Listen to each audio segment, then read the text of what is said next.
You know why I stopped wearing this jacket in high school, by the way? Why? This little itty bitty mark ruined it for me. It got cut into the polyester, and I was like, it's ruined. That's the only reason why you stopped wearing it? I remember it being bigger. I had my high school windbreaker that we got for our graduating class get covered in red paint. Uh-huh. And I tanked that and was still able to wear it again. I don't know. I got picky. I was like, oh, it's ruined. Now, shocking somehow. I don't think it would fit me anymore. Wow. My arms have like significantly increased in size since high school. They look about the same to me, but I might be tripping. I mean, balls. They don't look that much bigger, but like I don't fit in the shirts the same way anymore. It's actually becoming a problem. I'm like, wow, tank I tops. have nothing to wear. That's crazy. Same with my pants. You wouldn't think my legs don't look that much bigger, but I don't fit in my jeans anymore. That's crazy what a few pounds do. It honestly is. Like, it's shocking. Yeah, like before. Are we recording? Yes. I guess we'll just keep on going. Before dating that, I used to be a lot thinner. I got to I was 245 and shit before dating that, because like the love weight you can gain. The love weight. And I won't lie, I noticed a significant difference in a lot of clothing. I'm like, this shirt is more breathable than usual. I don't usually wear this one. And then after, I'm like, that's weird. I don't know what weight I'm putting on. I put on just 8 pounds. It is really weird. Yeah. Anyway. Before it was all bone. Just bone density. Just bone. There's nothing there. Just bone. Just bone. Hello and welcome to this week's episode of Totally Oblivious Podcast. I am your host, Caleb, Mr. Worldwide Perez. Here with co-host Alex, what's another? Dragonite Enjoyer. The Dragonite Enjoyer. He truly is. That's been like your favorite Pokemon to talk about since day one. I love Dragonite. He looks like a goofball, and he fucking hits like a fucking steam engine. He's a neat little guy. I like him too. He's one of very few Pokemon over like 1,000. Like over 1,000 and like 30 years of history. Is it 30 years or 20? It's 25? It's getting close to... We'll round up to 30. 30. Yeah, 30 years. He's still like one of the best Dragon types. I'm like, yeah, my boy. Brings a tear to my eye. He's still up there. Fucking what's the flying move that heals? I forgot. Roost. Roost. Dragonite with multi-scale and Roost. What a guy. Beautiful. I don't know. Roost, Dragon Dance, and then Dragon Claw, and whatever your fourth move is. That's the. Is it crazy that I've only used a Dragon type once? Really? In the entirety of playing Pokemon. Really? Who was it? The Dreepy, the one from Gen 8. The one that's built like a stealth bomber. So only until recently did you use one. That's actually crazy. No. I forgot the T-Rex is a Dragon type, so I used two. Oh. Two Dragon types. I either go with... I'm very picky about my Dragon types. After a certain point, I think after Gen 4, they all kind of look poopy.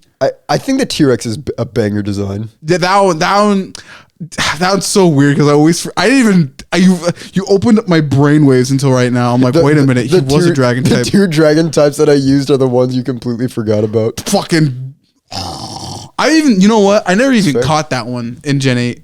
I literally didn't know it existed. It's like, I only heard about it through like the leaks, and I was like, this dragon literally looks like that cat meme. Throw it up on screen, the cat meme where he's like disgusted at the lady. So I just wanted him so bad, and I was like, why can I not find him? And he's like only available during a certain weather pattern at a certain time of day in like August. So I had to time travel to get him in August.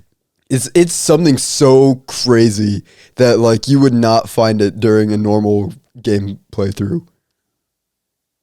I don't know why they had it that insane, but I do remember I had to switch. Imagine trying to shiny hunt for one of those without breeding. Without breeding, oh my gosh! You have 30. How many days are in August? 30 or 31? You have 30 days or 31 days. 30. You better hope one of those days is the one that you decide to play. You better get it. And then trying to like Evo stat, it would be crazy. Yeah. And you know what, too? This is a controversial opinion. I actually like Dragonite shiny design. I think it could have been blue, but the green and purple is very like medieval. You know what? You're absolutely right. That, I think it's that is probably one of the few green shinies that are actually really good. Yes, I do like it. Very, very neat. Anyway. He's a neat little guy. We were going to talk about Pokemon, but then Caleb came up with a better idea. My topic today's episode, I just thought of it like literally 20 minutes ago, is tropes from media. Like TV show tropes, anime, cartoons, movies. There's a lot of things that seem to occur time and time again within media. Some of them are good, some of them are not. And we can... Demons. You know, I'm audio listeners love you to death, but behind the camera the light likes to flicker, and in my head for the past few episodes I've been kind of making it a joke to either say that's either Caleb and Post talking or God just disagreeing with us every time it flickers. You know, at this point it might as well. It's usually like on point every single time we're talking about something. If it's something that you can either agree with or disagree with, the lights flicker. I think I might start changing my personality for the light. Oh, and he said no. Never mind. The light said no. I don't. Never mind. We're changing. Fuck the topic. But no, yeah. So tropes in TV shows. I think the one that really got me thinking about this. I'll start off and then we can go off from here. There's a trope that I see so much throughout all media, and it's always there's always a plot. There always seems to be a plot point in like every cartoon specifically, where like the entire premise of that episode is that one of the characters is naked. And I can't stand those episodes. I am befuddled. I needed an example here. What? Like there's the 2 episodes from the early seasons of SpongeBob that come to mind. There's the hooky one and the one where they have the invisible paint. Uh-huh. And then there's 2 in Fairly Odd Parents. There's one where he wishes himself to be at a comic store. Wait a minute. Yes. There's a recurring pattern here. Nickelodeon. With Nickelodeon. But hold on.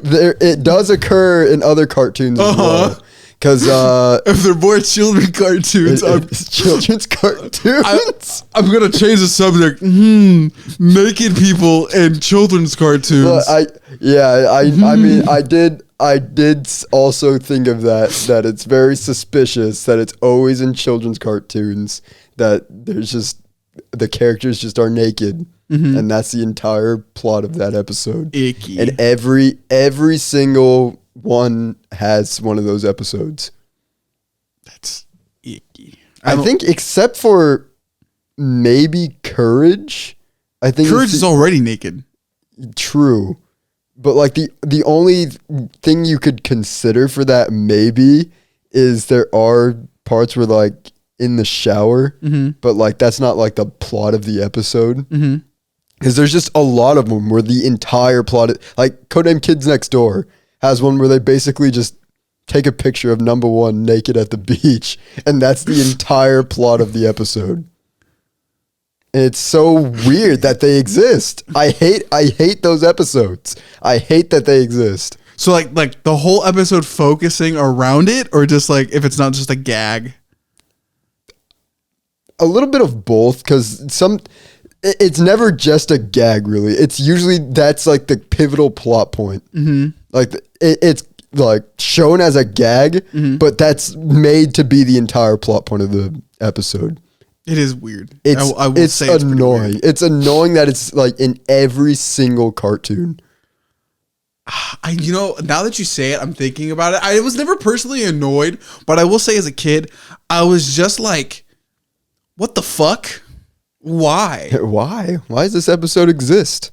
It is extremely peculiar. Shenanigans even. Shenanigans. I gotta bring back shenanigans Makes into you my scratch your vocabulary. chin a little bit. Go, What's why? going on here? Why? What are you doing? Yeah, that was just my main example of a trope that I just absolutely hate. Because it's not even just reserved to cartoons either. Like, sitcoms always have it. Like, New Girl has an episode. Brooklyn Nine-Nine has an episode. I think even Psych has an episode.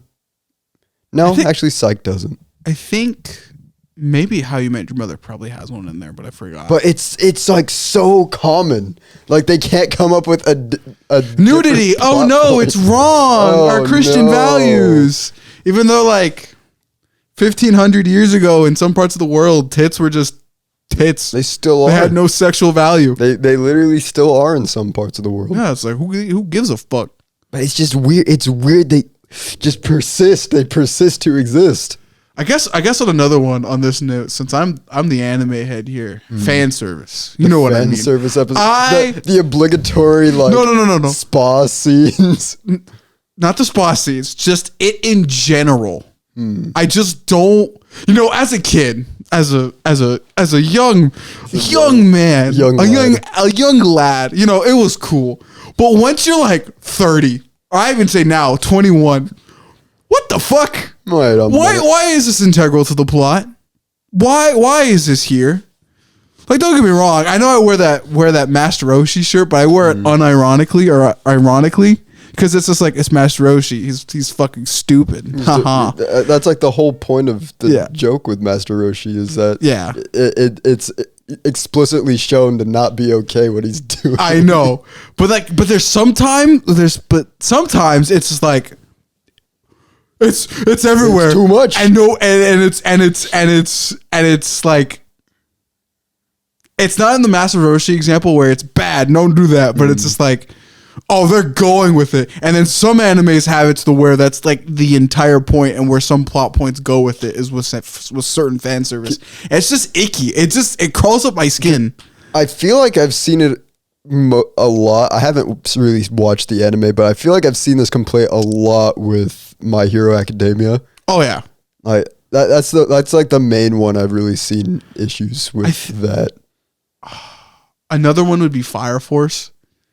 That one has a lot of it. Isn't that the one where that girl just every time she does something just gets stripped naked? So what the fuck? Why? I don't get it either. And that one came from Soul Eater. And in Soul Eater, if I remember correctly, there wasn't a lot of fan service. That's right. Soul Eater was just like kind of that like what kind of jokey, but it wasn't fan service territory.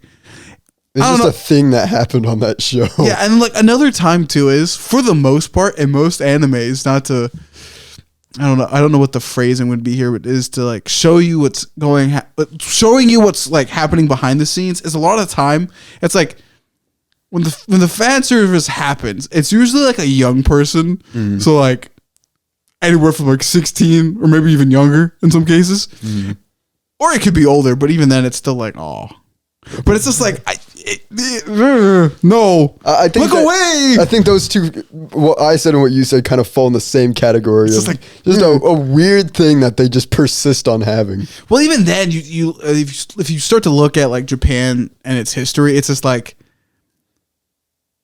it's kind of accepted, and it's like I wouldn't say it's okay, but it's just like it happens. I'm like, why? But why? Why? And it doesn't even happen to a lot of the guys. But when it happens to the guys, it's not like, oh no. It's like, damn. It happens. I swear to God, I've seen it. Like the girls get all shy, but then the guys are just like, my penis is out. Yeah. I'm like, what? You're actually right. I'm that like, is why? Exactly how it goes every time. And you know what? This is just a changing of times, but like, I don't want to say it, so you're gonna have to probably blank it out. But I'll try my best to. Caleb and post, be prepared. Like baby Goku naked, or just kid Goku with his willy out. It's just yeah. Why don't you put some pants on? Yeah, that was in OG Dragon Ball a lot. It wasn't a lot of old cartoons. Like I always laugh at this one because I recently just came back to watching it when Goku and Broly were like in their cribs together, and like King Vegeta or somebody just grabs a naked baby with their willy out and goes, "I'm going to stab this child now. I'm going to kill him." I'm like, what? Huh? King Vegeta just really did not care. He really didn't, bro. Man ran fades and they got his fade ran. It's crazy. He's ready to run fades with babies. He's like, fuck this kid. I'll kill him. And then lived. It's crazy. It's Took a whole knife to the chest as a child. Just came back from it. Insane. Should have just blown up the baby with a fucking key blast. But would that have worked? Would that have worked? Technically speaking, baby Broly's power level was only 10,000. King Vegeta's was like 10,000. Oh, he could have killed him. So he could have done it himself, but he was too much of a bitch. Dang. So there you go. Fair enough. Got another one? I guess we'll just keep on going back and forth. I do have another one. There's always this trope with TV shows. This is less cartoons, but more like, I guess, more on the sitcom side. Mm-hmm. The obligatory like breakup plot line. I don't know, that it's just always like an awkward string of episodes that's just not fun to watch. I do remember that in a few sitcoms. I don't know. I guess they're really trying to play into like the audience being like, this is relatable, breakups. But it's just like, if I want to be uncomfortable, I'd watch different things. This isn't enjoyable. If I wanted to be watching one of the characters that make me laugh all the time be sad for 3 episodes, I'd watch something else. Yeah, I'd watch something much darker. I watch something depressing. But now I'm just sad. The last couple episodes were funny of this season. Now all of a sudden it's just like, man, they're just crying all the time. When the comedy episodes get sad, or like the comedy shows get sad, it's just like, why? See, but there is times where like it's necessary. Yeah, like there's good times to be sad, and then there's like bad times to be sad. And I feel like the breakup episodes are like they never feel like because they never seem to matter in the end. Like those breakup episodes never matter. They're just an uncomfortable space in between. Because like 9 times out of 10, those characters end up together again by the end of it. It's just so weird. But like, I feel like on the counterpoint of that, I guess this is kind of a good part of the trope of having sad episodes in comedy is like, I think Fresh Prince did those episodes very good. You know, can I wrap myself out? You don't like Fresh Prince? I actually haven't seen Fresh Prince. It's pretty good. It's a classic. I always see the memes of it, but I just never like get back into it. Or never get into it, I should say. That's fair. There's too much to watch anymore. Really? I can't say you should watch it because, at this point, there's not enough time in the world to watch everything. I know. I was fucking writing all day today. I'm doing like this kind of like big ass fucking video for like really no reason. I came up with it yesterday or 2 days ago. Cook. I'm like, I'm gonna make a big ass like what if video all in one go. Why? I don't fucking know. Fair. So and then I kind of made the outline, but then I need to skim read through the stories and stuff. But I guess going into that too, because I guess me going through the skimming of all of it. It's not a trope, but it is a plot line stuff that shows up. Villains that show late in the story. I fucking hate that.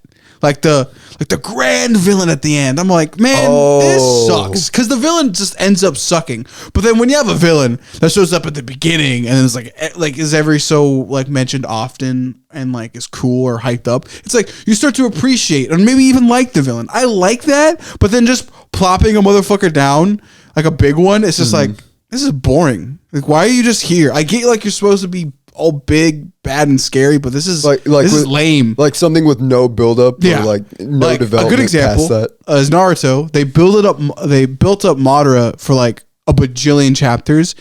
He showed up. He rang people's shit. It was true. He knows how to run a fade. Then gets killed off or transformed into Kaguya, and Kaguya had like no build-up. She was kind of almost retconned in. It was really stupid. The last part of Naruto, like the arc was completely just ass because it was just a whole bunch of shit that was thrown in. And it's like, this is not good. Naruto is a weird example of good and then bad. So it's like, what the fuck? I really don't like it. It's not good. I think there are times where it kind of works. So I don't know, because I feel like JoJo Part 4 did that with Kira. Really? Yeah, because that was just kind of like a late random villain who just became the most powerful villain, because they never really led up to anything about him. It was about Red Hot Chili Pepper before that, right? It was, I think, actually, if I remember the episodes correctly, it's I think it's an episode or two after. Is it? What? I have to remember the timeline correctly. He shows up. It's almost immediately after it. Yeah, it's right after Red Hot Chili Pepper, but it's like that. Like at first, it was like looking like that was going to be the main villain, but then it just like switched, and then it was Kira after that. And I feel like that one worked out good. Yeah, that's a good one. That's Part 4 is a great example of a lot of tropes. I could bring it for days. He's a good one because it's all like, the thing is don't reveal your villain at the very last arc. Yeah. Like you can in terms of manga, we'll just say it like that. You can reveal your last villain in the last like 20 chapters, maybe even 10 chapters. And like you can connect him back to previous stuff that he wasn't mentioned in, and it will feel good, but there's a limit. Don't reveal him in like the last like 2 fucking pages or something. Yeah. But like give him time. Like you can reveal your villain like halfway through your story and it will be good. Kira's a good example of that. Who's another one? Shockingly, right after Part 4, you have Diavolo, which depending on how you like your villains, he's either like he's there, but he's not there and not mentioned very well. So we have him. Valentine's probably another good example of that. He was there for a majority of JoJo's, but it wasn't until like halfway through or like probably like a quarter of the way to the ending. It's like, oh fuck, he's goated with the sauce. Yeah. So it just depends. Like, but just don't like throw a main villain in with no substance. You're gonna get a bad villain because of that. But if you throw it in somewhere halfway or maybe even quarter way, just depends. But you actually add stuff to it, build to it, you'll have a villain. You don't need a villain at the very beginning. Yeah, but give him some room, just like the main hero. It all comes down to writing at that point. Just as long as you're able to build up that person that you want to be like the main threat, that's really all that comes down to. You just have to make it so that main threat's interesting. Exactly. I think since we're talking about villains right now, there's another trope I absolutely despise. And this has been very recent with Disney. Is I hate the like misunderstood villain trope that they've been going with recently. Like I have another one too. They're the bad guy of the movie, but they're doing this with the best intentions, so we can forgive them at the end. I hate that. Where's the I'm evil? I'm doing bad things for selfish reasons. Okay, so I think this is another case, just like with the build up part, where it just depends. Because I think what's missing with a lot of those cases is sympathy, like relatability. Because you can have like a misunderstood villain. I guess maybe misunderstood was wrong. It's more the like, I don't know. I guess specifically like. Give me examples here. I want to say they treat the grandma in Kanto as like the main villain because she's like doing all this selfish stuff, but she's like, I'm doing with the best intentions, and then they're like, oh, kumbaya at the end. It's like, I want to see. Or like with Moana too, like the main villain was built up to be that lava monster. And I know this is probably I don't like. This could just be the way the story goes in the legend that like the lava monster ended up being the goddess without the heart. I think it was actually. But it's like, I don't know. It just wasn't interesting. I don't think those villains are interesting. I think for the most part, I think I will double down on my thing. It is writing here and how do I put this? I've been fucking talking all day while fucking scripting, so my tongue is tired. So let me generate this thought. Hold on. I'm loading. Okay. There we go. to do one of those villains right, you need to actually make it like sympathetic. And in the case of the Encanto one, and I actually like that movie, it was very good. The grandma is like one of those things. It's like, I'm a bad parent, like technically, but like, but in the whole of the family, like I'm doing the best. It's like, I get that, but like the way we got to that point, like the building up to it, there was no sympathy. There was nothing to get attached to. So then when we get to the ending of it was all for the good of the family, it fucking sucks. But when you like, oh, hold on. How did we get to this? A good example. This is a very good example because a lot of people double down on this. It's Griffith from Berserk. Do you know of Griffith? No. Terrible person. Absolutely fucking terrible. However, to argue for the side, even though I don't agree with it, he is a guy who dealt with a lot of bad stuff in life, eventually grew a mercenary band up from fucking scratch, right? Helped all these people get to a really good place. So it's like, yeah, we know eventually he becomes the villain, but seeing Berserk's really weird. At first it goes, the main story, and then it fucking makes this giant flashback arc, and then we come back to the beginning of the story. So, but for the most part, we see how Griffith, who eventually becomes Fento, how he's built up. He's perceived and looks like to everyone to being a good guy. And while he has very selfish motives of using the Band of the Hawk for his own gain, and that is bad, but for the most part, everybody around him's okay with that because it's like, I would have been useless otherwise, and he helped me actually gain a purpose. Then eventually, through his own motivations and Guts being not silly, Griffith got, he was human and got like selfish, proceeded then to sacrifice his entire group, which they were already kind of doing regardless, and then became Femto, and then did horrendous actions by killing his entire band, and then R-wording Casca, who was Guts' thing. So, in a lot of people's eyes, not my eyes, I don't agree with this take, he was already doing that in the first place, and he's going to get his kingdom. So, like, do the ends justify the means here? And then some people say, he was already doing that and stuff, and he was already doing gay sex to get power.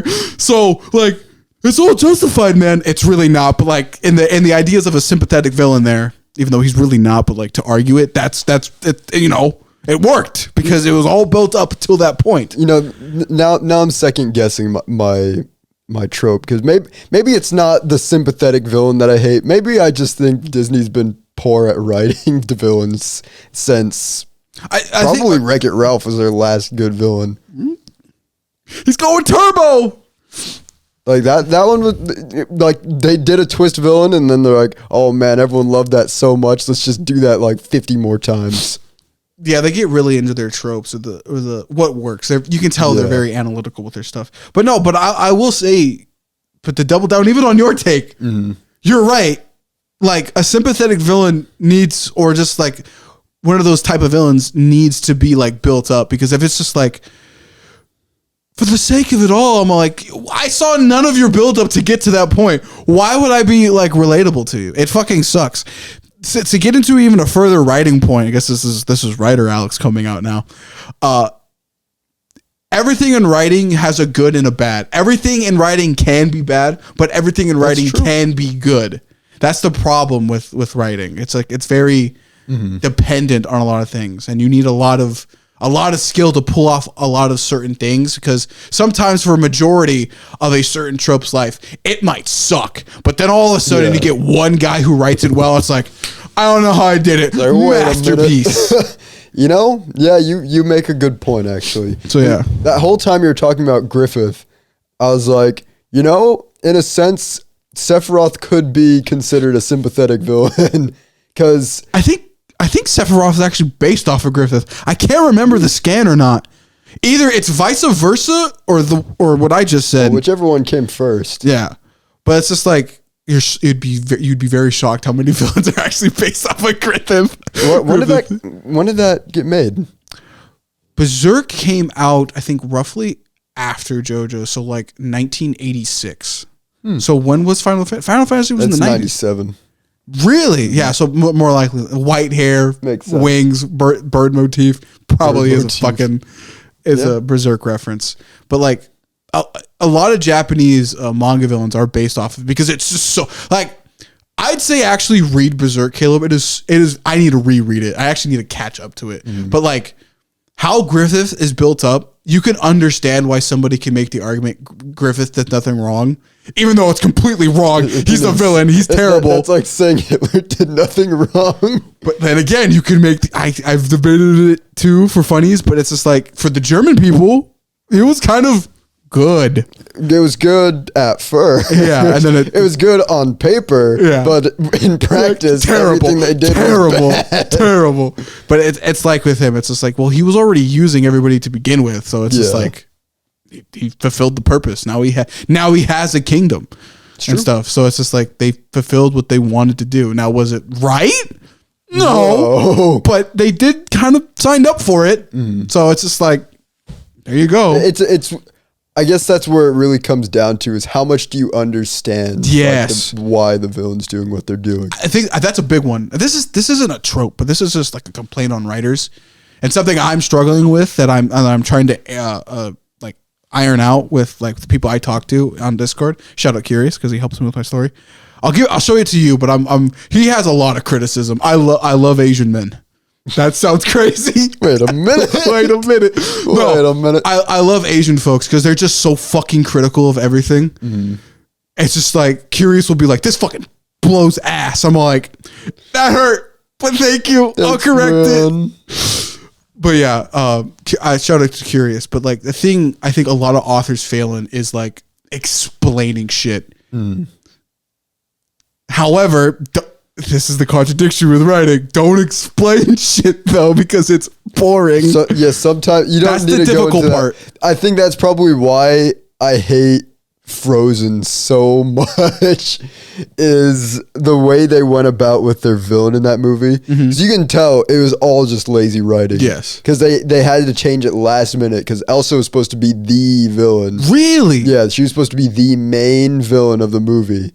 But then at some point during its development, they're like, this is going to become an icon for little girls, so I don't think we should have her be the main villain. You know what? I can hear Let It Go was supposed to be the Disney villain song of that movie. You know what? I have a feeling. This is a speculation. There's probably like a video on it somewhere out there, but like they recorded Let It Go, or like read the lyrics of Let It Go, and it's just like they realized, oh, she's sympathetic. Why is she the villain again? Yeah, and you know what? If they kept it that way, it would have been really good. It would have been such a good, like, sympathetic villain, because she would have realized, like, that her actions of wanting to push everyone away from her pushed away the one person who actually cared about her, which then made her realize she had to go and save her sister at the end. And you didn't need that whole Hans plot line where he's just like, I'm bad now. Not like any of my plan would have worked at all. Like, that's the problem, is he's just an idiot. His entire plan was based on a gamble. Dumb. Really like, dumb. Actually stupid. Like, he would have had to come up with that plan, like, right as they walked in that room as she's dying. I think someone actually made, like a Hans breakdown, and he's just a fucking dumbass. Like, the only thing that makes sense is that old MatPat film theory that the trolls brainwashed him in that movie to make Anna get with that other guy. Like, that's the only way it logically makes sense. Because other than that, it's just bad writing, or he's an idiot. Original Frozen might have been the most goated movie ever. Yeah, and you know what? The reverberation of how bad they messed up the plot in Frozen also affected Kingdom Hearts' development. What? Because since she was going to be the main villain of Frozen, Elsa, then Nomura was already planning on making her like the main plot point in the Frozen world, that she was going to have her heart almost taken by the Heartless. And like, Sora and them would have to save her from falling to darkness, and that was going to be like a whole plot point that led to like so much other stuff happening throughout the story. Like it was going to link the Frozen world a lot more with what's happening throughout the actual game. But then Disney got angry that they were doing that and made them completely change it and then like add Han in last second to the game as the villain because he has no voice lines. Everyone has voice lines except for him. Really? Yeah. Which said, fuck this guy. Which would make no sense because he's like the main villain of the movie. So you'd think he'd have voice lines in the game, but no, because Disney made them change everything about that world. That is so fucking weird. Yeah, that's how bad. Like, I will go when we do a Disney tier list, which I know we will at some point. I will go on to say that Frozen is probably their most overrated movie they have ever made.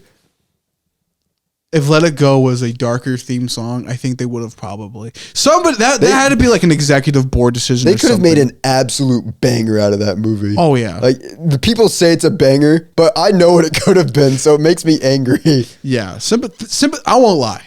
If we're gonna talk about tropes, not the bad ones, my favorite trope is like the sympathetic villain because I think the greatest, bar none, villain of all time is Darth Vader. Darth Vader is very well. I think he's number one. It's so good. The more I like look back on all of that, like all of Anakin's backstory and everything that happens. What I said about Griffith. It's so good. You learn about him. You see where he goes. You see what you. I'm telling you now. I know there's people out there who make 4-hour-long videos on why Star Wars: The Clone Wars, like the show, is bad. Fuck them. They're fucking morons. That show made Anakin so fucking cool, and you can see with that added to the whole grander verse, just where he messed up, where he changed, and then you see the fall, and it's just like, this is amazing. Revenge, I will say it with my chest. I think Revenge of the Sith is the greatest Star Wars movie. I would heavily agree with that. For Episode 5. Episode 5 is so good. Episode 5 is really good. I will always love that one. Yes. But Revenge of the Sith just has everything you want. When you look at the grand... I don't really give a fuck about the crazier Star Wars fans because there's some wild ones out there because... This is just an off tangent, but like Dragon Ball and Star Wars aren't fandoms anymore. They're like a lifestyle. They're like a religion. No, yeah, so like you'll have some controversial takes. You'll be like all of Abrahamic religion. It's just like Star Wars. It's like some people like the New Testament being like hold on, I don't know how to compare all of these, but it's like there's subsects. Some people like all of it. Some people only like a little bit of it. People only like the newer stuff. People like the stuff in the middle. People like stuff at the beginning. It's all over the place. Yeah, and that goes with Dragon Ball too. I made a video. I didn't do too well, but it was out of love, so I don't really care. But like you see it in the comment section. It's like, oh, a lot of you don't understand a certain experience because like that wasn't how you watched it growing up. Yeah, or X, Y, and Z. Just since we're on Dragon Ball for a little bit, I always just find it so weird how people just only consider like the Cell games when they think of Dragon Ball. Like that's the only part they care about. Like they don't like any other parts. Like there are people like that. You must be on a completely different side, but I see motherfuckers only gassing up the fucking Namek saga, bro. The whole Frieza saga. I've heard that too. But honestly, nobody defends Boo. It's so sad. It's such a good part too. That's what it's my favorite part. But honestly, Dragon Ball better though. As a Dragon Ball Z fan, I literally will not skip to the Boo saga. I will watch the entirety of the series if I'm gonna watch it over again. Oh yeah, I'm doing that. I won't just watch one saga. I have to watch all of it because it's just all so good, and it all builds on itself throughout every saga. So it's like, how can you be a true fan and say you just want to skip this part every time? It's a lifestyle. Some motherfuckers are weird, but going back, hey, I'm dying. But going back to the villain stuff with like Vader, that's just badass, bro. Yeah. It's just like like when I'm currently like making my villains, I always look back at Darth Vader because this is like, you can't outdo that I don't think you can. I don't think I've ever met another villain where I was just all like, oh yeah, he's so much better. I don't think I ever have. I'm thinking about it right now. I just don't think there is. Like the way you build that up, all the history, all the lore, then like. And then, like, once you figure out, like, he was the chosen one the entire time because eventually he did bring balance to the Force. Yeah. Luke wasn't. My parents gaslit me into thinking Luke was, but it never was. It was always Anakin. That is true. So even like that idea reverberates into like the sequel trilogy, where at the end of the day it was Anakin's ghost. His ghost is what ended up leading to everything finally falling and becoming just gray. Yeah. So it's just fuck. Vader good, bro. Vader's so good. At some point in the future, we'll have to do a top 10 villains list. Oh my god. Well, we already spoiled it. You know Alex is number 1. I think a good second would probably be Frieza. Because Frieza is a good villain. Sympathetic villains are good. But asshole villains? Just absolutely evil. I'm a dick. Why are you a dick? Because I can be. I think that's what's good about the Z villains is they're just all pure evil. There's no nuance. They're just bad guys. No, looking into it, Frieza was born... Okay, to put it into perspective, no one understands the Z villains. Frieza was born with like an absurd power level. He's literally part of like the 0.0001% of motherfuckers out there with an insanely high power level. Yeah. It's stated in the manga. He's a mutant among mutants, apparently. And so because he has all that power, nobody can check him, leading into like, absolute power corrupts. Absolutely. So that's what Frieza is. You look at Cell. Why does he want to do it? I just want to just become perfect and then just show off my power because I just want to do it. How cool I am. Exactly. He's just like, look at me, bro. And then to a further extent, since he is a Saiyan, he wants to fight and like test his might. But he's just there to just be like, I want to achieve my perfection. That's my only goal. I only want to get stronger. And once I have it, I just want to fucking show it off. Yeah, you can tell there's a lot of Saiyan blood inside of him. They made him. And then Boo, straight up psychotic, straight up bar for bar. Oh my god, I can't exactly remember, but it's just like either Elder Kai says it, one of the Kai says it. He's literally just pure fucking evil. There's no other way to say it. He's just here to do chaos. That's his entire role. He's just a complete and utter menace to the universe. There's no other way to take it. I don't think there's been a villain such a menace that he kills everyone and then goes into the afterlife to kill them again. Okay. Correction on that one. That one is filler. However, it's totally in character. It still makes sense. It's just awesome. Just goes in, starts trying to kill everyone again. He's here. How'd he do that? He learned instant transmission. How'd he do that? I don't fucking know. But he did. And he learned the Kamehameha. How'd he do that? Because he did. He's evil. He's just evil. He's insane. He does whatever. This is fucking crazy. And you know what? I'll give you even more further examples. Fucking Omega Shenron, bro. Oh, yeah. People might dog on him, but the fact he's like, I'm made out of evil energy. So what are you going to do? Evil. Well, I'm evil. So fuck you guys. Yeah. I'm gonna turn the entire universe evil. I guess we can put that as a good trope. Yeah. Just pure evil. Motherfuckers who want to run fates. Yeah. Just assholes, man. Like, I won't lie. The reason why villains are so good, or like why simple villains like that are so good, is because it just makes sense. Mm-hmm. Why do you want to do this stuff? Because I'm evil. What's your reasoning? Either I'm pure evil, I just want to show it off. Racism. It's easy. And the Joker too. He's just like, I'm crazy. I'm going to do crazy stuff. And the only reason why I want to live is because of Batman. Yeah, pretty much. Like you can start it off with them being pure evil and then further elaborate. You can add nuance, but like at the end of the day, it's just pure evil. With the Joker, you absolutely do not need nuance. He can just be an absolutely insane individual doing insane things, and that's all you need. However, this is a trope I absolutely hate. Pure evil villains who don't reveal their motives, or they think their motives are too grand for like the heroes to understand, so they never explain it. Therefore, leading the audience to be like, "Then what the fuck are you doing here?" And they feel disconnected. I absolutely hate that one. It is so dumb. You know, I don't feel like I can think of any examples on the top of my head, but I know because they're bad. Nobody remembers them. They're unmemorable. Yes, they're really bad. A lot of early beginner writers write villains like that because like the villain is so grand and so powerful, but we'll never understand his motives. It's like, huh? Like that's just lazy writing. That's just lazy. Like no, absolutely lazy. Like going back to me, not to make it all about me, but like in terms of the writing, like when the guys I'm currently writing, I'm like. I'm trying to make them like not all sympathetic, but like interesting, adding cool factors to them. Because just saying I'm just evil, nobody will understand me, edgelord bullshit. It's boring. It's just a boring ass thing. That honestly is so. It's just lazy. It's honestly just lazy. If your main character is complex, I don't know why you can't make your main villain complex and understandable like your heroes. Shockingly, you can do this.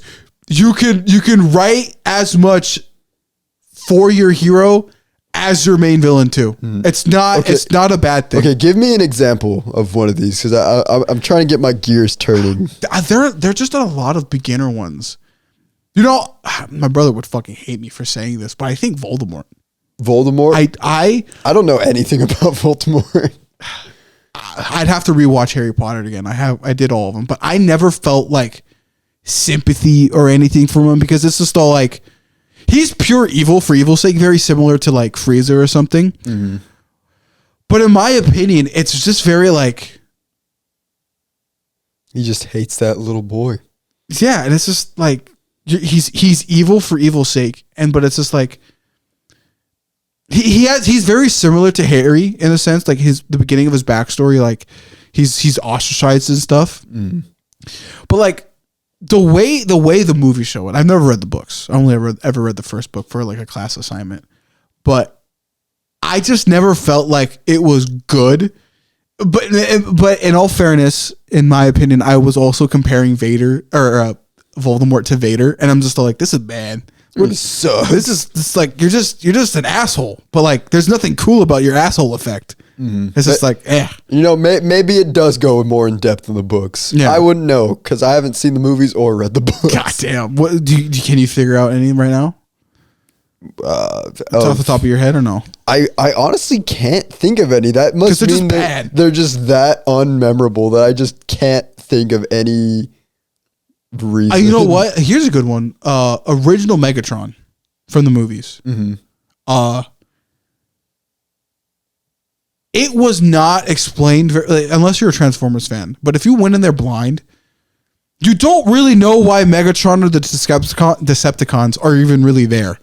They're like the Cube. Show up. Yeah, but it's like, but why did they have a civil war? Why did they do any of that? Like they don't really explain that at all. It's just like Megatron is. I actually think, if I remember correctly, they just kind of say Megatron's just fucking evil. Just a bad guy. He was just built to be evil, if I remember correctly. And it's just like, that's boring because at least in the original Transformers, like Generation, like 1 cartoon, the continuity is a bit funny, but multiple times it's either he was either built and then became evil, built and was just evil, or like a C, he was literally just over time seeing how Cybertronians were treated. He was just all like, fuck these guys. Hate them. I'm going to fucking destroy the upper class. You know, the only villains... However, Megatron is very good, though. And other examples. Fair. I think the only villains I could possibly think of that fall into that trope are from, like, actual, like, children's shows. Yes. No, those are terrible. They're just, like, childish being bad just to be bad for no other reason. Yeah. Like, with Angie, I usually have. Is there a Bluey villain? On. I don't. Think Is there a guy called Reddy? Maroon. It's Maroon. He's the American dog. He's an American German Shepherd. But no, Labrador. There's the Spider-Man show. It's Clifford. It's Clifford. Then Bluey's Goku's main villain. But no, there's a Spider-Man show for babies, and all like the Spider-Man villains just have like actual like toddler motives. That's why are you evil? I want my Milky. I want ice cream. I'm gonna steal it. Oh no, I don't get ice cream and I'm going to jail. No, like that's basic. That's to my understanding. That's the kind of like baseline version of that villain that you're explaining to me. Yeah, just evil for no. No reason. It's no fucking reason. Stupid. Very dumb. Bad writing. Yes, because like you said, there's the version of those that work very, very well, and then there's those that just absolutely do not. Okay, so here's one that's morally gray. Like in a gray section. The Last Son, the last of a clan, or the last of a planet. Ooh. I have a very mixed relationship with this. Mainly because of Superman, but there are also other animes that kind of do this. Sasuke's one of them. The one guy from Hunter x Hunter that I can never pronounce his name, Kawapa, the blondie, who has red eyes, who's totally not an Uchiha ripoff, but that's a different discussion for a different day. Him, Goku would be another one. Goku and Vegeta. There's a few more out there, but you can really say the Last Son tropes for anybody, like the last of their family, or like they have no family or something. Yeah. They just have like a mysterious background. It's very mixed for me because depending on how they do it, it either doesn't matter, so why explain it, or it did matter and it's so integral to the plot that it starts to hinder it. There's a really like soft spot that both Goku and Superman had where they were like, okay, this is fine. And then on further elaboration or like looking into the history of their worlds, it's just like, ugh. Because they did that because Bardock eventually shows up for an arc and then it like fundamentally changes Goku as a character. What? It's why? I don't ask. Don't even ask me. It's weird. And it's just like, what the fuck have I then been like reading and or watching this entire time? It's just like, what the fuck, Goku? And then with Superman, it's just like, how do I put this? Because there's a lot of Superman. God, don't want me to talk about Superman. I'm hearing noises. Do not speak bad of Superman. No, but there's some good ones. Like, because like when you look at it, it's either like the Kryptonians either like not paying attention or not being smart, or like they weren't prepared or something, or it's like Darkseid shows up and destroyed the planet. It's just like, and a lot of those examples, like when Darkseid, there's a few one where like Darkseid destroyed Krypton or like took over Krypton and blew it up or something. It's like Superman eventually then like has kind of a grudge against Darkseid. It's like you embody everything bad. I embody everything good. I'm like, that's a good one. That's a pretty good one. But then there are others where it's just like the Kryptonians were too hubris and they blew themselves up. And it's just like, really? That's it? That's it? I mean, I guess that makes sense. If they're able to tell it in a way that makes sense with the story, then like if what kind of story they're trying to tell, then that plot would make sense. Because I feel like a lot of the time when it comes to like the last of the clan, that's usually like foreshadowing like the characters' motives on why they're doing what they're doing currently. But this is why I brought up Goku. Goku just doesn't give a fuck. He's just like, I don't care about my past. I think that's more supposed to have him like be contrast with Vegeta. Yeah, at that point, definitely. I think maybe even I would even argue like Vegeta fits that role a little bit more.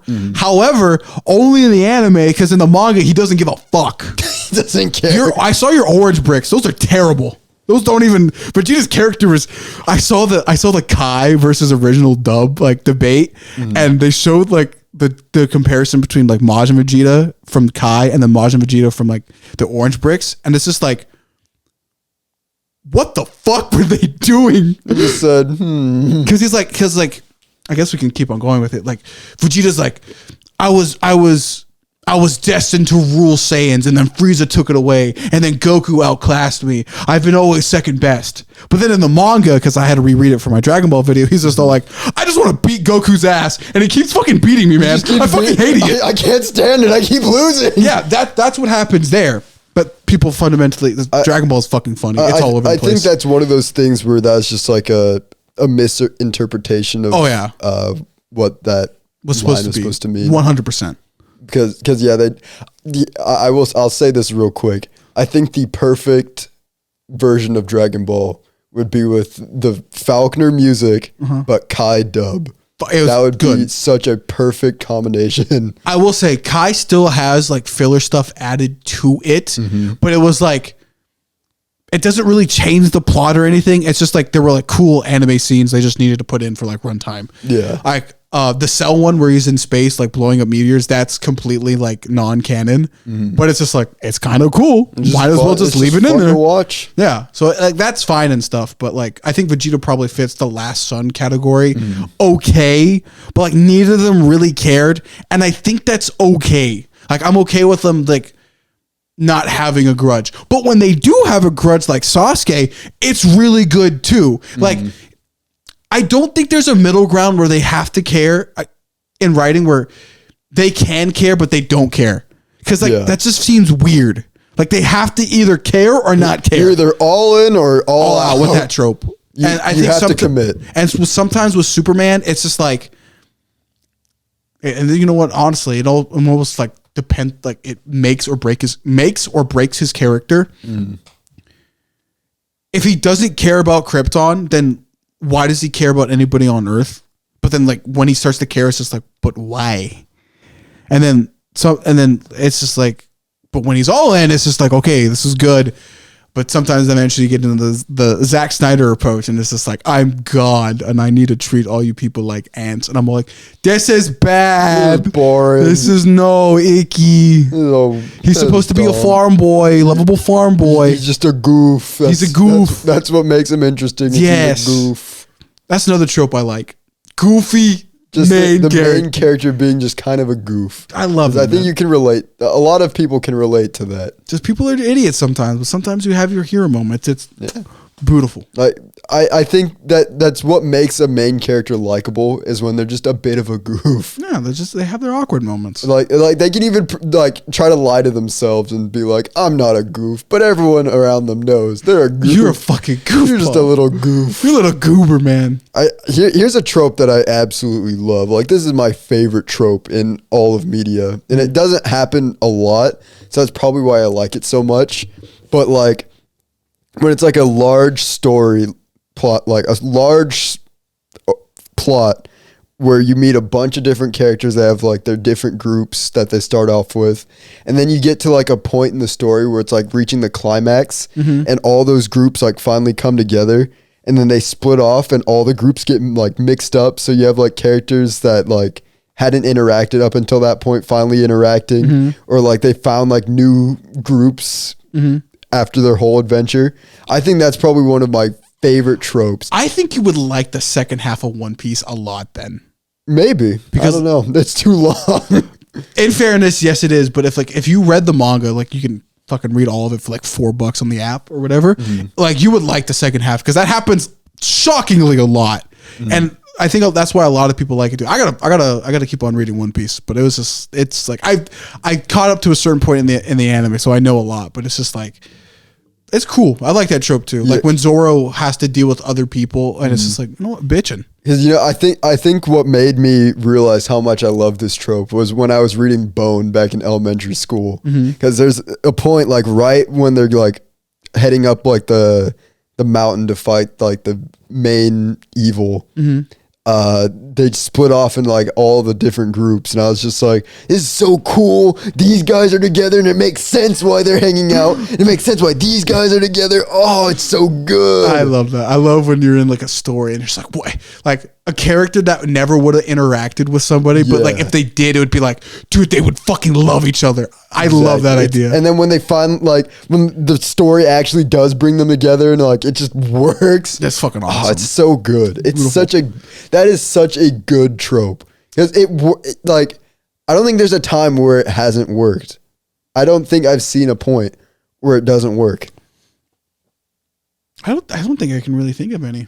Because if you're able to write a story with that many likable characters if you put any of those characters at any point together, you're gonna have interest. Like even with Smash Brothers Brawl with the Subspace Emissary, That's like, just badass. every time they had, like, I think Sakurai really had to put thought into what characters would meet up at what points in the story, because like every time they met up, it just made sense. And it was so good. Kirby being the main hero. Wow, Sakurai. Who would've Shameless. thought? Every Shameless. time. Shameless. It's always Kirby. Kerbo. He's the best. I had one in mind, but it forgot to me. I was about to say, what the Chosen Ones and prophecy plots. I was going to say I hate them, but then I had a eureka moment. Technically speaking, all hero-centric plots are all prophecy stories, kind of in a way. Because, like, you know they're going to probably win. And even if you're told, like, yeah, he's prophesized to change the world. I think that really just depends on the person liking that trope. Because I think it works most of the time, and I think it's okay. It's very vanilla, but I think it's fine. Like, when Luffy was kind of, like, told to be destined to save the world because of his powers, it's just like, he was already gonna do that. You're just telling me now this again. It's just I think the prophecy plot it's one that occurs in very specific stories that they're trying to tell. Because I don't see it as often as you might think. Because you think you'd see it a lot more. Because it's like the most basic, like there's said to be a hero who would rise up to claim the throne and defeat the evil.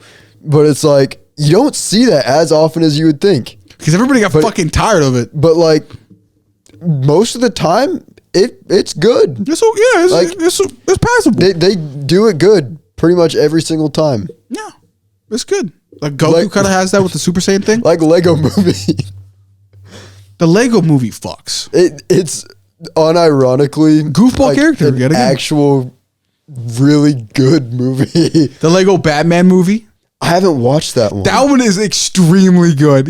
I actually highly recommend it. I've heard that people were saying that was the best Batman movie. And I will hold my tongue, but I think you're right. I have not heard any arguments against that idea. It's really good. I'm gonna have to watch it because I haven't even watched Lego Movie 2 either. I forgot they made a Lego Movie 2. It just came out at a time that there's just no way I was gonna watch it. I think nobody watched it because everybody was busy. I think so. It came out 2018, I think. I think when you come out the same year as Infinity War. That's probably why. Infinity War, Deadpool 2, you're not going to have a good time in the box office. Here's a random one, but I don't know if I can say I like it, but I'll laugh at it. Goofy aliens. The silly little alien alien guys. I don't know if I specifically like it because sometimes I think it's too campy, but sometimes it's just like, why are you guys human looking and really funny for some reason? Why are you like this? I like the little gloop guy on Treasure Planet. I like him a lot. God, I have not watched that movie in forever, dude. I think that movie was a fucking fever dream. It kind of is, but underrated Disney movie. Apparently. That should get the love that Frozen gets. It really should. And like they wrote themselves a good movie and nobody watched it. Apparently. Not even 20 years later. Maybe I'll watch that tonight. You should. It's good. After I do my taxes. Icky. I've been dreading it all week. You know, fair. I do those as fast as possible just to get it over with. I know. But yeah, Treasure Planet, good movie. Good movie. What would be... what's one you absolutely hate? Like straight up despicable. More than like the naked plot point? You got to have one. Like really crazy. Controversial one. Something. Man, I don't know. I think I've kind of given you most of mine. I think I've basically gone over the ones I hate the most. I'm trying to think. This isn't very controversial. I hate the trope of like, do you introduce like Like when you have like, I guess this is specifically in what I have in mind with the last Indiana Jones movie, but I know this is a trope I've seen before this movie, where you have this beloved character that you've seen go on many adventures, and then you just introduce this young new character, and instead of having the old experienced character like becoming like the mentor and like teaching the young character, they have the young character just humiliating the old character the whole time. It's like, it just seems disrespectful at this point. I don't like that. That's a very interesting one. That's niche. I don't. It's a very specific one, but I know I've seen it before Indiana Jones, but it's just I feel like, and when that young character never gets like the like just desserts of being proven wrong, I hate it. Maybe that's the trope I hate. I hate the Sidekicks? trope of a character that is just like never proven to be wrong. Like a character that is never wrong. You marry Sue. Yes. Everybody hates a Mary Sue. It's just annoying. Adds nothing to the plot. Lazy writing. Exactly. I have to agree, because it is kind of fucking stupid. I think mentor roles are like really good, and just to have like the young buck surpass everybody, it's just like, and unearned too. That's the worst part. It's always unearned. yeah. But like however, I do like it when the young guy, through trials and tribulations, yet again Goku surpasses the master.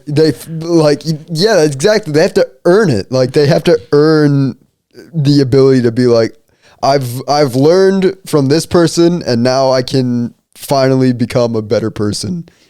Like you think that's what they would have told with Indiana Jones, because Indiana Jones has been on a lot of adventures. Then they just have this new chick show up, and she's like, I'm gonna somehow outsmart Indiana Jones in every single way possible, and be here to show my boobs. Pretty much, yeah. It's like, huh? It's like, why? Why? That's like that's the only time that has ever happened in Indiana Jones movie. Like it's just stupid. It was stupid. I hate it. Stupid. Other than that, I can't think of too many others that I think I'm out. I think I'm good. I think I got the ones I like. I got the ones I dislike. I think because coming from my perspective, I really can't say I hate any of them, because it's just like every trope can be done good.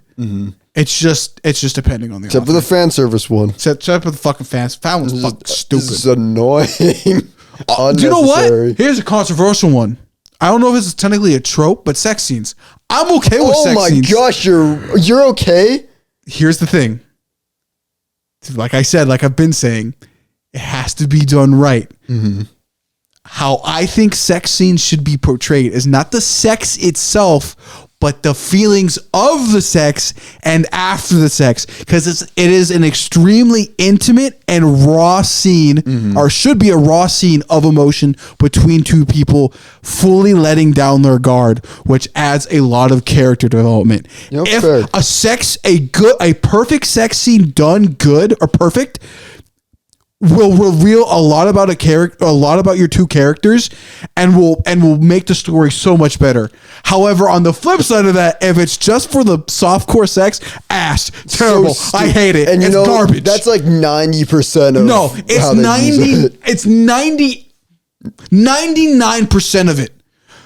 I genuinely think, I don't even think I can really list off like 3 good ones, but I can say one that is definitive. Yet again, Berserk, Casca, and Griffith.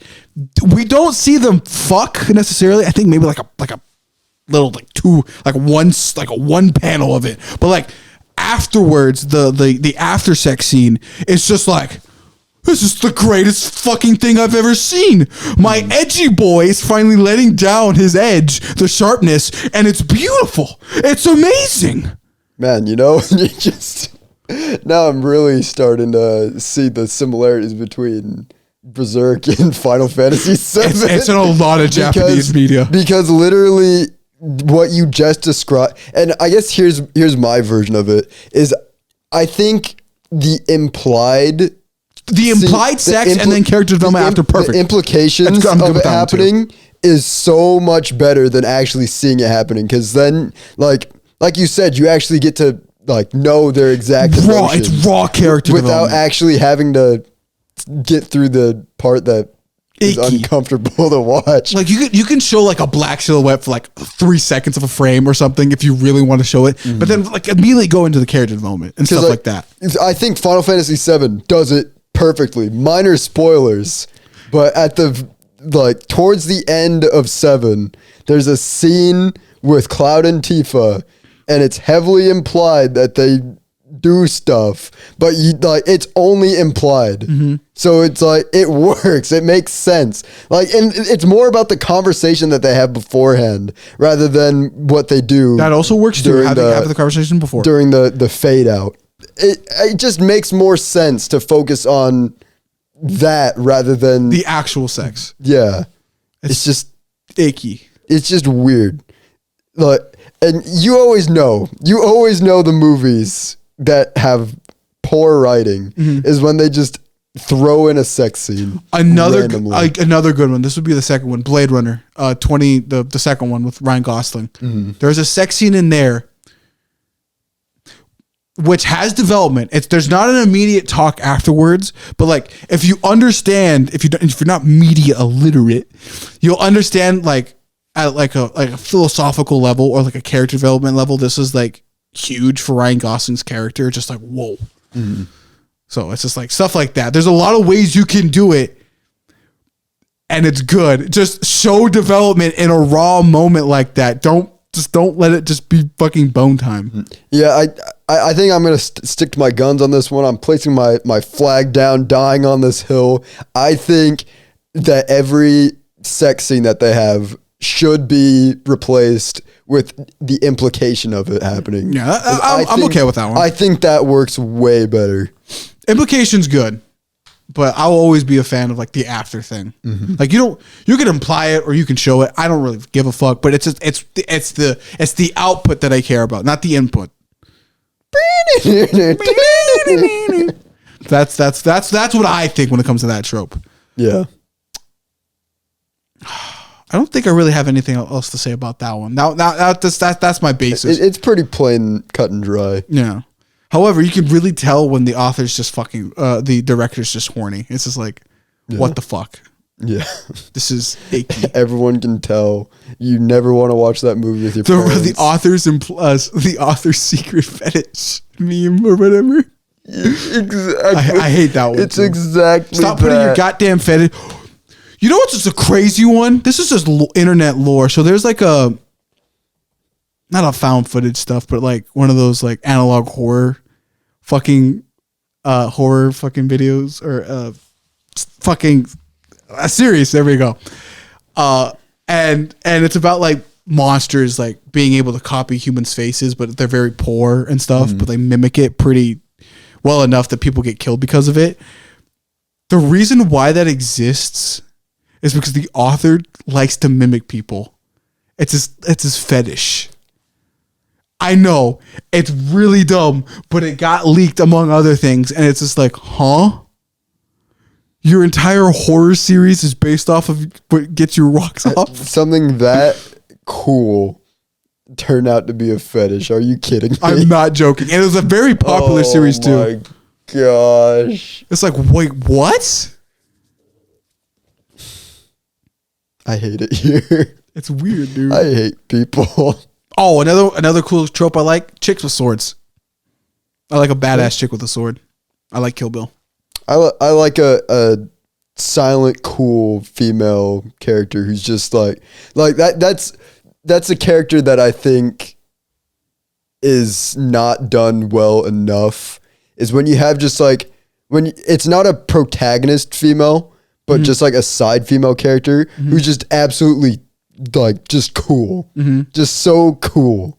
I guess it can be a protagonist too, because Samus is probably my favorite example of this. They're just cool. Everything they do is cool. I can't wait to play the new Metroid game. In 2030. It's never coming out. But if it does, I hope it has a cool online multiplayer. I just hope it's a fucking good game. Should be. I mean, it's been in development for 20 years, 15 years. No, it hasn't been that long. It's been over a decade, Caleb. Yeah, almost. Yeah. Or at least I think it got announced in 2016. It is almost 2 years from a decade. Yeah. So almost a decade. Poor bastards. Yeah. I can't think of anything else, to be honest. I don't like MacGuffins. MacGuffins are kind of weird. No, they're not icky. I think it's just overused, to be honest. Definitely. Like, just having, this is the one thing that will save the universe. It's like, sure, I guess, but that's just that's just a lazy plot point. No, it's meh. Yeah. I don't know. I don't think I really got anything else. Nothing in the tank. Not really me either. Watch it. We're gonna be like 3 episodes from now, and I just remember. Oh, I just remember. I fucking hate that one. I hate this. I love this. Oh, this is a good one because I looked at the Jurassic Park world. Mankind realizing they're the actual monsters. That one's a good that's one. That's a really I like that one. Good trope. I hate it in zombie movies though. Yeah. You know, I think zombie movies as a whole, they suck. Just kind of icky. Blow. They blow. They're ass. I get horror movie trope that I absolutely hate. I hate I hate that the main characters are always just idiots. Yeah, fucking dumbasses. Like I get that's probably why that's no, I guess I don't get. It's stupid that's like the only reason why those movies even exist is that those characters are just dumb. Yeah, it's no. They just every time do the most. We proved in our killing the horror villain episode how easy it is to just figure it out. Just walk away. Just leave. Yeah. Leave the situation. They're fucking dumb. Stupid. I hate how stupid they are in those movies. No. Other than that, that's just a nitpick. Honestly, I don't really like horror movies that much. Neither do I. They're just never that great to me. No. But if they are, then they really are. They really are. Another another good one. I like cool monsters. That was a little bit too broad, but like a good monsters design. Yeah, just cool character designs. I love that. Or the greatest version of a monster design, never showing the monster. Ooh, that's a good one. Now that is a trope from horror movies. I absolutely remember when we were watching Primal the first season together, and we got to that rap. I love that episode. That was so good until the ending, and I go, "Oh, why'd you show it?" Yeah, I get why they did, but at the same time, if they kept it as like you had no idea what was trying to kill them. Have you watched season 2 of Primal? I have not. I think you need. You know what? I might have to rewatch the whole. Deep down inside, I was waiting to watch it with you. I will watch the whole. Like my instinct said, I'm probably gonna watch this with Alex, and I just never did. We could like organize like a fucking watch party. I will watch the whole shit with you again. Good. That was fun. I will say the entire thing is really good until the last episode. I won't spoil it. Even though I'm a guy who really doesn't give a fuck for spoilers, but I just want to see your reaction to it. It fucking throws you off so bad. It's like, wait, what? Okay, now I'm intrigued. It is. I honestly forgot that there was a season 2. Because they don't promote it. It's Adult Swim, but like, this is going to be a crazy take, but I think I don't know, I wouldn't consider like American media, but not anything that involves Japan. I think it's the best 2D animated thing fucking like ever in a very long time. All of it, the entire thing, except for that last episode, the season finale. It gets a little bit weird, but like 99% of it, beautiful. I did really enjoy season 1. Season 1's fucking awesome. Season 1 was just a fun watch through. Yes, and it's simple enough that you're just constantly entertained every episode. I remember the beginning of season 2, bro. I was just eyes open. I was like, this is beautiful. This is amazing. I love art. Now we have to watch it. I would be down. What's it on? HBO and I think Adult Swim, like their apps or whatever. All right, good to know. So I'll have to organize that. I would be fucking down. I'd fucking love that movie. I love that series. Dinosaurs. It is cool, and dinosaurs keep on showing up, and it's good. It gets good. It is. Ow, dude. Oh my god! I'm remembering like all the plot points now. It's flooding back into me. You would be interested. There is a lot of like telenovela-esque like, oh, what the fuck? What is happening? What is happening? Why? No, it gets good. There's a lot of drama for a show with no dialogue. No dialogue. Almost That's right. It has no dialogue. No. It has one word of dialogue in season 1. How do I say this? There is dialogue, but it's incoherent dialogue. So with no subtitles, so you don't understand it. So it's basically still interpretive art, and it is so fucking good. It is so good. Mira's character is awesome. I'm ready. I'm ready to watch it. It is really good. If only I could spend my day staying up till 3 every night. We'd watch it over Discord again. I'd be seated again. Popcorn in hand. Popcorn soda. in hand. Just like this on Discord. I mean, every once in a while, Caleb, watch. So the cool Rewind. Watch this. The Hulk scene. Oh my god. Ooh, hold on. like, wait a minute. I still have more tropes, Caleb. I still have more tropes. We can't end the episode yet, Caleb. The main character going berserk. I love that trope. That was a good trope. That is a good trope. I love it. I bring up berserk. I love when Goku and I love when any main villain goes crazy or hero goes crazy. It's awesome. I like berserker moments. Oh, you know what? They're awesome. This is going to be my final one. Final trope. This one is actually my absolute favorite trope. Mm-hmm. The valiant hero death. Objective. Survive. I love that trope so much. It works it hits me hard every time. It's like, damn, really? Like when the character you've grown to love so much dies, it's just like, I'm still standing. Yeah. Exactly. Except they're not standing. And then they die. But God, man, that one's such a good trope. God, man. I love it. Good God. Like, I love it so much that my examples I don't want to give out because they'll spoil it. Yes. Oh, just know. Most of my favorite games have that trope. Also, The Mandalorian's getting a movie. I heard about that. The Mandalorian and Grogu. They probably would have named it The Mandalorian and Child. Could they have come up with a better title? Probably. Yeah, probably. Could have just called it The Mandalorian. I haven't watched season 3. It's okay. I feel like it misses on some parts. The first 2 seasons were bangers. Season 1, my ass was planted. Planted. Oh, I keep on saying it. We keep on bringing up stories. This is why Metas has a mask. This is my absolute favorite. Faceless heroes. Faceless protagonists. Yep. I love a helmet on a motherfucker. I love it. There's a reason why I love Master Chief so much. It works. I'm sorry, but like when Paramount said the whole like, well, we need to show the no, you don't. No, you don't. No, you don't. Did you not play the games? You absolutely did not. As a human, if you say maskless heroes are a bad thing, I understand that you just suck at talking then, because body language is a thing. If you're watching this on video, you can see how excited I got when I went, kill him. Yeah, me and Alex move quite a bit. Yeah. So like body language is crazy. You can leave a mask on a guy and it works.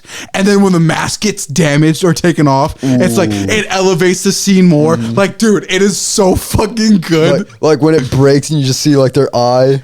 In specific, I love doing that. I've drawn metas with like the cracked eye and stuff. I even posted some art on Twitter a while ago with it. But in Super Sentai, the Japanese Power Rangers, you know shit gets real when their helmet breaks every time, every season. When it's just like, and their fucking face is broken, there's steam, there's even a little bit of blood sometimes. The Japanese get serious about the helmet breaking trope. They go, ugh, I have to keep going. It's so fucking cool every time. You know you have a good trope when it's got me getting hyped for Power Rangers. Kamen Rider too. They do it sometimes too. And that one's more serious. It's good. I love the mask trope. Mask is fucking awesome. It's a good trope. It is good. Or another trope. I guess this is my real last one. Oh my god. Is when like there's like an iconic like item, I'll say, that like one character always uses, and when that item breaks or like gets destroyed, I really enjoy that trope. Because I feel like that's when you know things get real. Like with the mask thing, when the mask breaks, that's how you know things are real. When Trunks' sword breaks. When Trunks' sword broke. It killed Frieza, but it can't destroy 18. When Mjolnir got destroyed. What's another one? Good. What's another one? I know there's a few more. Captain America's shield breaking multiple times. It's true. That's a good one. The Simpsons house getting destroyed in the Simpsons movie. Fuck. Hold on, wait. No, I had one that's leaving me. No, it's gone. Spider-Man's mask breaking. Ooh. That one, okay. In specific, it is one tier above regular mask breaking because it's like that. That's when Peter's at his limit. When the mask is like half ripped off, and he's just like, "I'll keep going, you sons of bitches." Now, beautiful. Just love Spider-Man. Yes. Most tropes that occur in good Spider-Man. Powering up. I'll stop, but that's another good one. Power ups. That is a good trope. Yeah. And we got any writers out there, take notes. Take notes on what we said today. And you should do good. Yes. But yeah, unless you have anything else. I'm good. I think I got all of them. This is off topic completely as we're winding down. But I thought I'd tell you. I deleted Twitter off my phone. Good job. I've really put a lot of thought since our last episode. And I was like, I really don't have anything of value brought to my day by having that on my phone. If the podcast needs to be shared through Twitter, Alex can do that himself. Okay, we'll just have to send me a link. There you go. Or you just do what I do and you just copy the link from YouTube. Yes. Because that's another thing. I need to fix our website that we had that had all of our links because that doesn't exist anymore. That got killed. It did. Koji's gone. No, Rick Astley. I have to create a link tree, I guess. You do. Link trees are pretty cool. Yeah, I think they got bought out by Linktree. I think that's why. So I'll have to do that at some point, but I keep forgetting. You should probably do that. Yeah, I'll probably do that soon. After Final Fantasy and Helldivers. Playing a lot of that. I have not played Helldivers since the fucking mech update. I need to get back into it, but I'm so busy. Fun. They almost destroyed all the automatons. I know, I saw that. And then they rallied back. It's fucking crazy. It is. I'm waiting until they introduce like the third another faction. And that's when I think we're getting close to getting another faction because right now they're taking Cyberstan, which is where all the cyborgs are being held. Which like the automaton's entire goal was to free the cyborgs. So we might be getting cyborgs against us soon. Fuck. And I'll kill them. Spill oil, spill blood, spill bugs. I don't care. I'll take them all out for democracy. Are we the bad guys? That's treason. I actually looked into the history of it. Morally speaking, it is actually just gray. They're actually really not the bad guys. It's just like you guys are doing the good thing by killing these things, but at the end of the day, too, it's just like,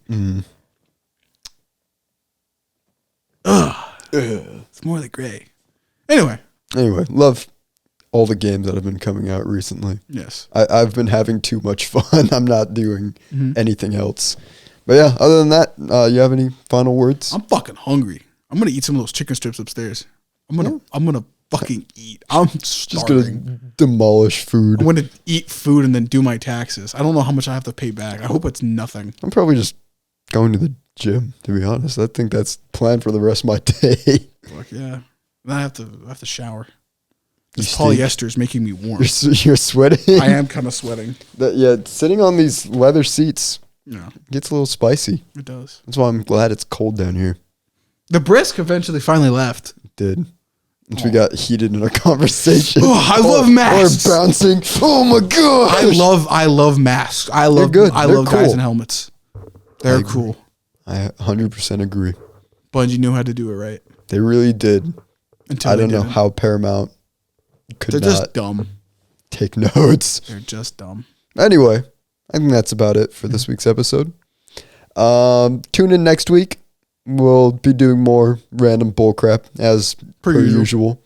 But to be sure you catch it, be sure to like, comment, subscribe, share the podcast. Very important. We need to grow. We need to get big. Yeah. That's our goal this year. Get big. Mm-hmm. Bigger, better. Let's get 1K, baby. Let's get 1K. That might be a big leap by the end of the year. But you know what? We'll do something special if we get to 1K by the end of... I'll say by the end of this season. If we get 1,000 subscribers, me and Alex will do something crazy. But other than that, just tune in every week and watch whatever Alex does on his channel. What other stupid stuff I put on here. Mm-hmm. But yeah, see you guys. Peace out. Doses.